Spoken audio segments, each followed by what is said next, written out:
All right. Nice visit. Isn't it? I love having visiting. Being able to say hello to people is a part of the worship service. Of course, we do it before and we do it after even more, but during the service as a part of worship, to be able to greet people, to be able to make folks who are here for the first time feel welcome, to feel at home. That's the idea. And I hope you're feeling that right now. And that time that we spent together, whether you're first time here or been here years and years, has made you now feel even closer to one another. Well, I was looking through my files this week. Ministers always have lots of files, lots of things to look at. And I found an old bio, one paragraph biography of myself.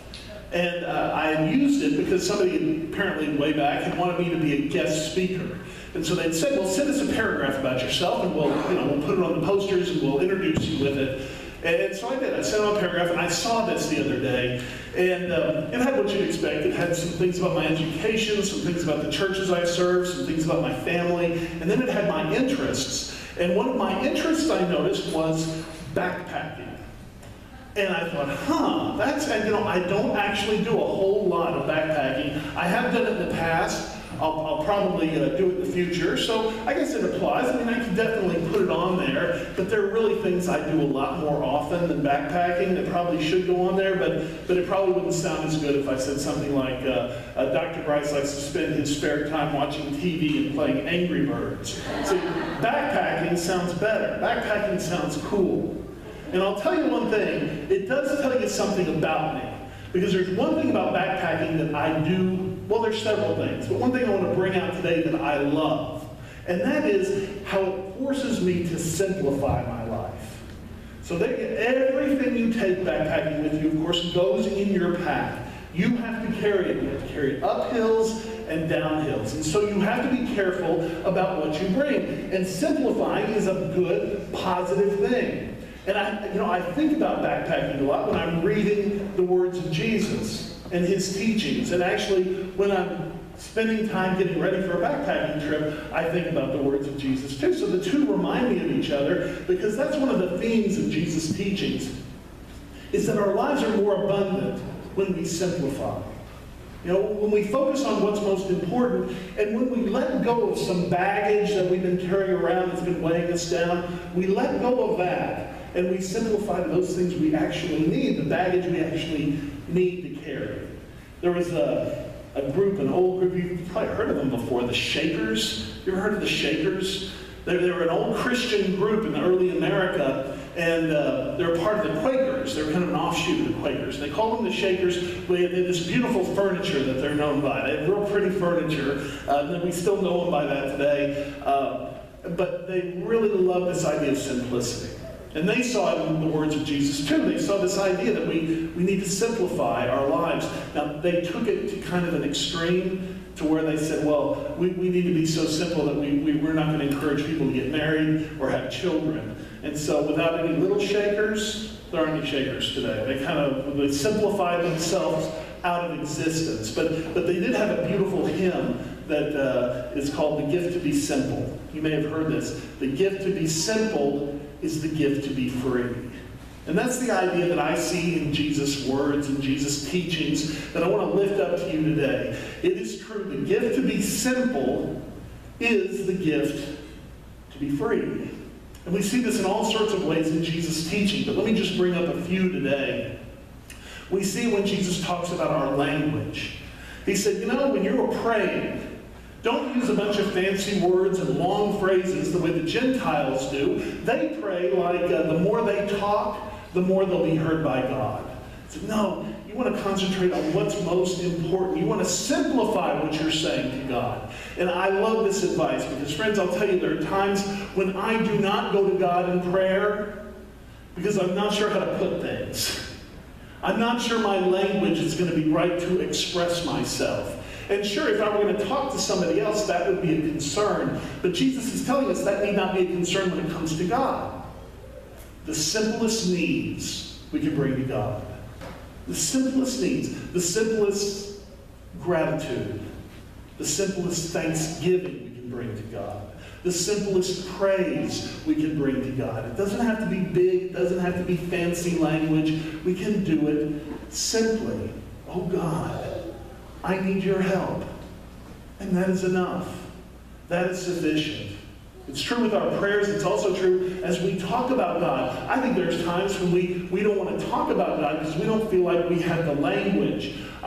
Having gone to seminary, I know that there are people who focus on talking about God and you can barely understand them because they use such fancy language, they use such deep arguments and philosophical arguments, it's hard to even grasp what they're saying. Well, Jesus says in one part of the Gospels, hey, let your yeses be yes and your noes be noes. Let your yeses be yes and your noes be noes. Keep it simple. And as we talk about God, we need to give ourselves that permission. That we can talk about God and we can do it in simple ways.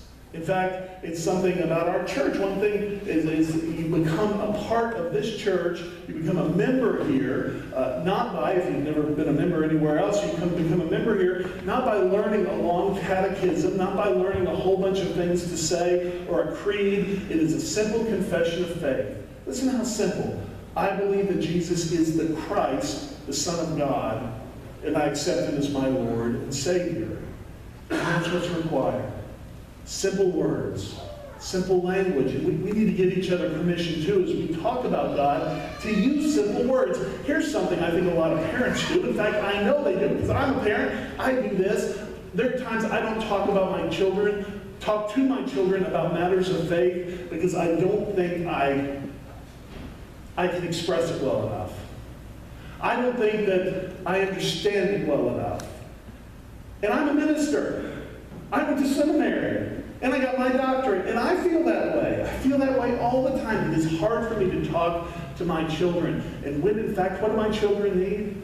They need me to talk to them not in fancy ways. They don't need me to answer every question. What my children need is for me to say what I believe. Here's what I believe about God. Here's what I believe about Jesus. And you can keep it. It doesn't have to be complicated. We don't have to answer every question, but just the willingness to talk about it. The gift to be simple in talking with our children or with anyone about our faith is the gift to be free. Talking in our language. It's true with our worries, too. That's another thing Jesus talks about. He talks about keeping our language simple. Not trying to get caught up in trying to look too smart or express things in a fancy way. Keep it simple, but also in our minds and with our worries. How many times I tell you, that's baggage. It's our worries.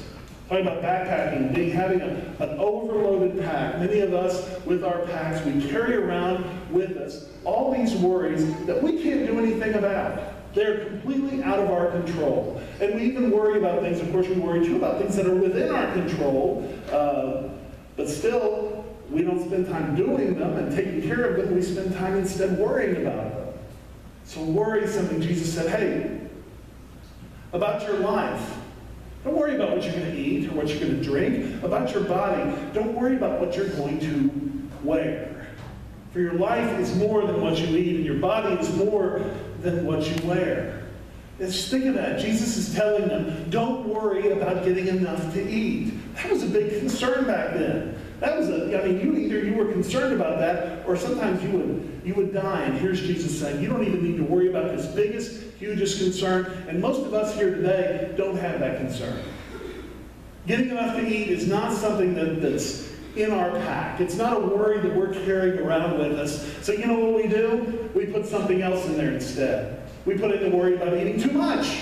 Oh, okay, well we don't have to worry about not eating enough. Now we'll worry about eating too much. Or countless other little worries. There's like this space we have in our lives that we feel like we have to fill with worry. And here Jesus is saying, well, let that go. Let go of that worry. The gift to be simple is the gift to be free when it comes to the worries in your life. And then it was true too, Jesus says, of your possessions. Oh, don't lay up for yourselves treasures on earth where moth and rust consume and thieves break in to steal. You cannot judge someone. You cannot judge someone's life by the amount of their possessions, Jesus says. how true it is. He would see and he would know throughout his ministry how often it is our possessions, our worry about them, our obsession with them, the things of this world that take our notice away from what is truly important. That's Jesus' worry about possessions, is that it takes our attention away from what is truly important and all the wonderful things we have to be thankful for. I was reading the other day a little story that my grandmother wrote.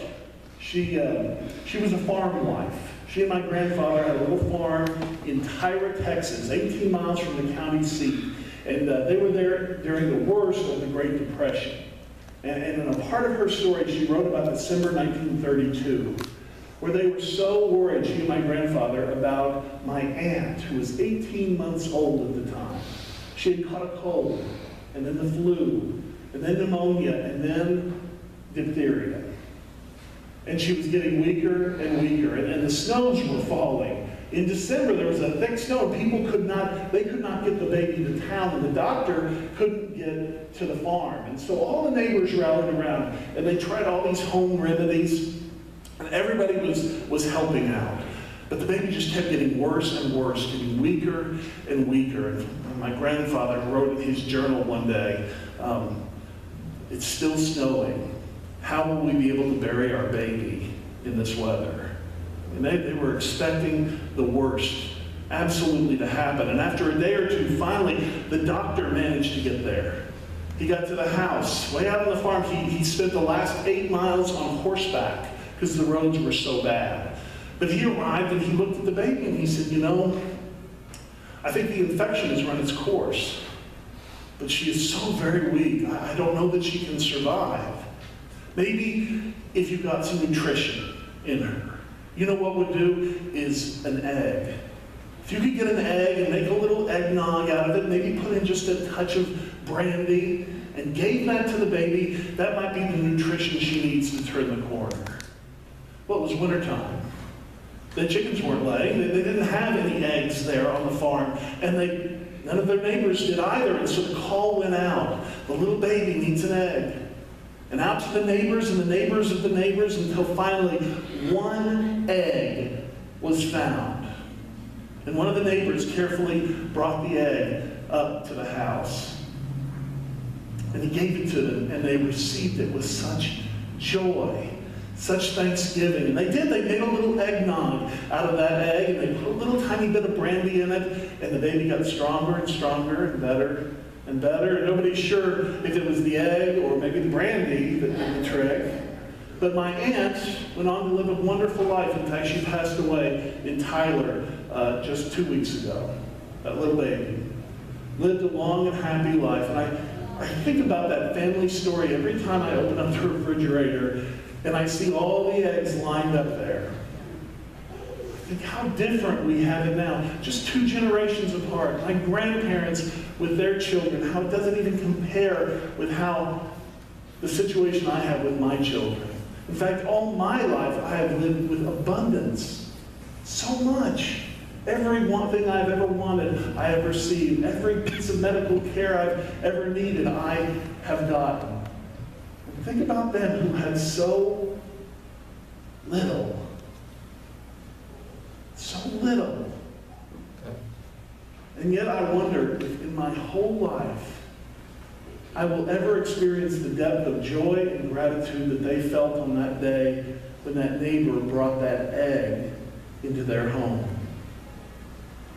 A person's life cannot be judged by the amount of their possessions, Jesus said. There are so many ways our lives are cluttered.